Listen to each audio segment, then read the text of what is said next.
Education plays a vital role in nurturing moral characteristics. When morality declines, it will take just a few generations to lose progress and competitiveness. America is the leading power in the world. It was founded on the principle that God created everyone equally. The government exists to protect the rights of the American people. This fundamental principle has brought America incredible prosperity.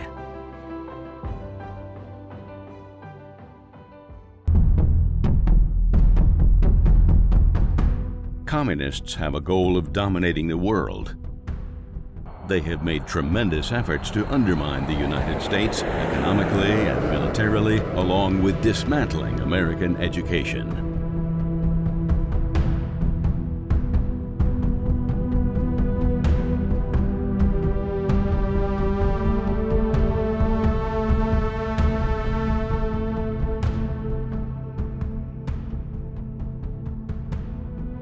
The core of education is understanding the nature of good and evil and training the mind to think.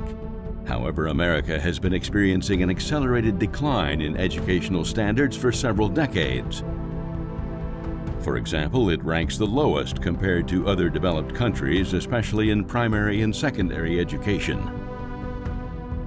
The OECD surveyed 78 countries in 2018 to see how successful young students were in math, reading, and science.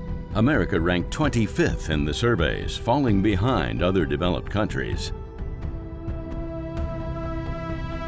Then Secretary of Education Betsy DeVos said, "We are being outpaced not only by our global competitors like China and Russia, but also by countries like Estonia, Finland, and Canada." For decades, American students' SAT scores decreased dramatically. When the modern form of the SAT was adopted in 1941, the average score of the language exam was 500 points. Top mark was 800 points. By the 1990s, the average score had dropped to 424 points. The College Board redefined 424 as 500 points. Charles Krauthammer was a Pulitzer Prize-winning columnist with the Washington Post. He published an article in the Chicago Tribune in 1994 asking why the average SAT scores had slid 76 points in verbal and 22 points in math since 1941. The College Board answered, "Most infrequent users of the SAT expect the average to be about 500. Krauthammer commented, "They think a 424 verbal is below average, whereas in fact it is today's sorry mean." We will now cure them of this debilitating misapprehension by recentering. By decree, every 424 turns into a cool 500. Many people, including U.S. presidents, wanted to reverse the decline. Back to basics. National standards. No child left behind. Unfortunately, all these efforts did not change the fact that the U.S. educational system was severely damaged and students' performance has not improved. Why has American school performance declined? Are students today not as intelligent as before? Unknown to many, communists have been quietly waging war against us using the education system as their weapon. For changing our education system from an academic... Charlotte Thompson Iserbyt, a former senior advisor to the U.S. Department of Education, wrote in 1999, "The reason Americans do not understand this war is that it has been fought in secret in the schools of our nation, targeting our children who are captive in classrooms. The wagers of this war are using very sophisticated and effective tools." Let's look at the communist goals to ruin the U.S. education system and younger generations, according to the book The Naked Communist. This book was published in 1958 and has been reprinted most recently in 2017, selling in total more than 1 million copies. Goal number 17, get control of the schools. Use them as transmission belts for socialism and current communist propaganda. Soften the curriculum. Get control of teachers' associations. Put the party line in textbooks. Soften the curriculum has been a very effective way to make American students perform poorly. School curriculum has been packed in the name of social justice, being fair to low-income students, disadvantaged groups, political correctness, and progressiveness education. Added were courses such as safe sex education or drug and death prevention. Traditional courses and content were squeezed out or watered down. Being able to analyze the detail. John Taylor Gatto, a senior teacher and educational researcher in New York City, wrote in 1983, "Pick up a fifth-grade math or rhetoric textbook from 1850, and you'll see that the texts were pitched then on what would today be considered college level."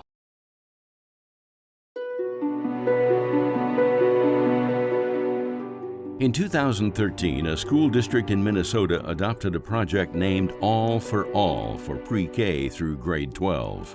The 10th grade English classes focus on the themes of colonization and immigration and social constructions of race, class, and gender. The 11th grade framework claimed by the end of the year you will have learned how to apply Marxist, feminist, post-colonial, and psychoanalytical lenses to literature. Let's look at another of the communist goals. Goal number 19. Use student riots to foment public protests against programs or organizations under communist attack. We know Nazis killed about 11 million people during the Holocaust. The Nazi flag with its swastikas is recognized everywhere in the world. But how many actually know that communist regimes have killed around 100 million? The Soviet Union, China, North Korea, Cambodia, and Cuba.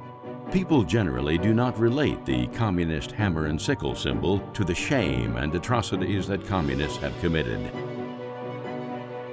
Recently, Emerson College, a 141-year-old private institution, suspended a student group, Turning Point USA, at its Boston campus. The student group passed out stickers featuring a hammer and sickle with the caption, "China Kinda Sus," on September 29, 2021. Sus meaning suspicious or suspect. Emerson apologized for the stickers that expressed anti-China hate.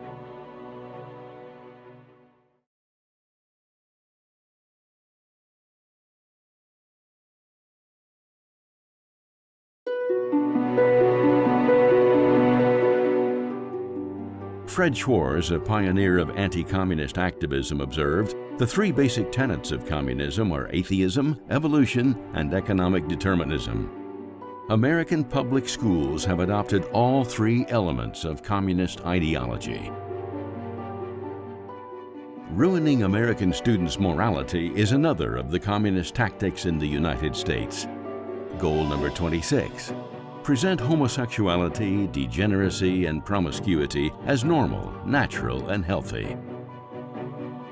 An effective way of dragging students far from traditional values and virtue is to corrupt their morality.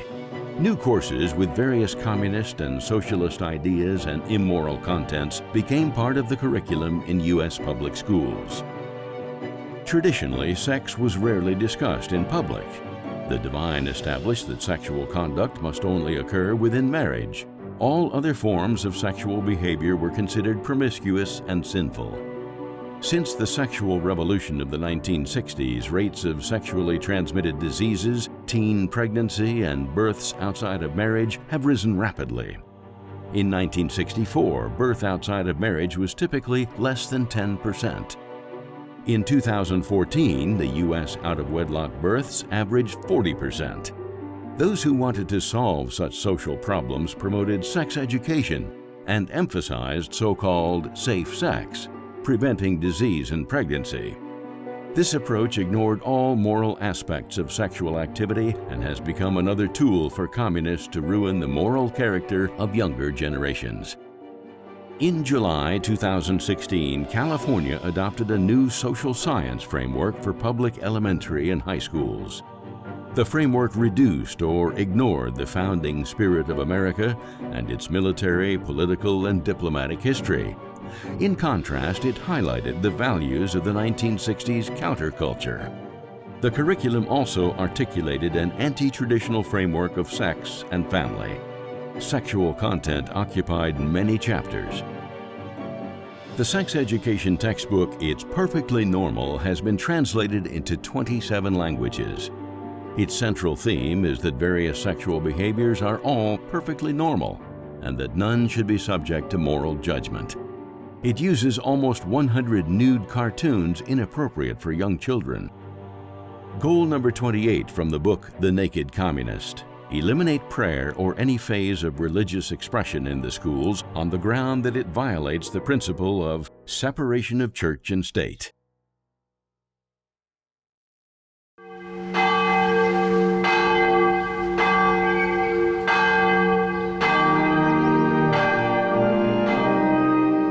Traditionally, people believe in God and respect life. The Gallup 2017 poll showed that 87% of Americans believed in God. These beliefs make it harder for communists to impose communism and socialism in these countries.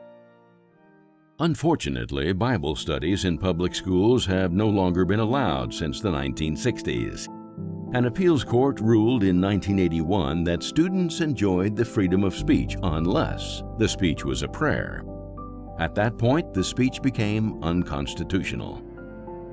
In 1987, students in Alaskan public schools were not allowed to use the word Christmas since it contained the word Christ. Neither could they exchange Christmas cards or presents. Also, in 1987, a federal court in Virginia ruled that homosexual newspapers could be distributed on high school campuses, but not religious newspapers. In 1993, an elementary school music teacher in Colorado Springs could not teach Christmas carols because of alleged violations of the separation of church and state.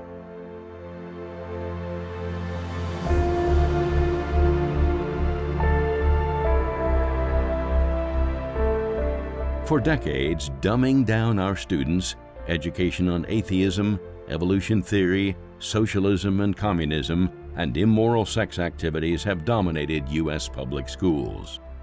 Undeniably, communists have successfully achieved their goal of corrupting U.S. educational systems and ruining students' morality.